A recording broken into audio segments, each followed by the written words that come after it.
Ya, jadi hukumnya haram, tidak boleh kata Rasulullah SAW dalam hadis ya beliau yang dicatat dengan rapi oleh Imam Al-Bukhari rahimahullah rahmatan wasi'atan. Beliau mengatakan al-aidu fi hibatihi kal kalbi ya'udu fi qai'ihi.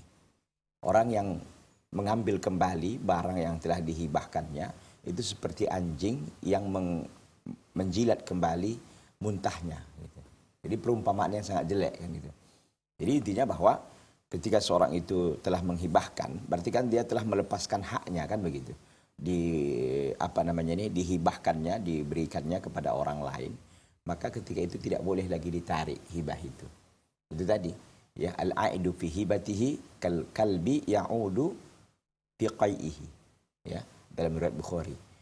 Kata Rasulullah SAW, orang yang kembali menarik hibahnya itu seperti anjing yang menjilat muntahnya kembali. Jadi perumpamaan yang sangat jelek sekali, dan oleh karena itu kita sebelum menghibahkan harus memang benar-benar memasang niat yang ikhlas dan memang sudah berketetapan hati gitu. Jangan nanti udah dilepas nyesal gitu. Jangan. Jadi tentu pahala besar menanti ya bagi siapa-siapa yang menghibahkan hartanya ya dengan penuh keikhlasan karena Allah Subhanahu wa taala.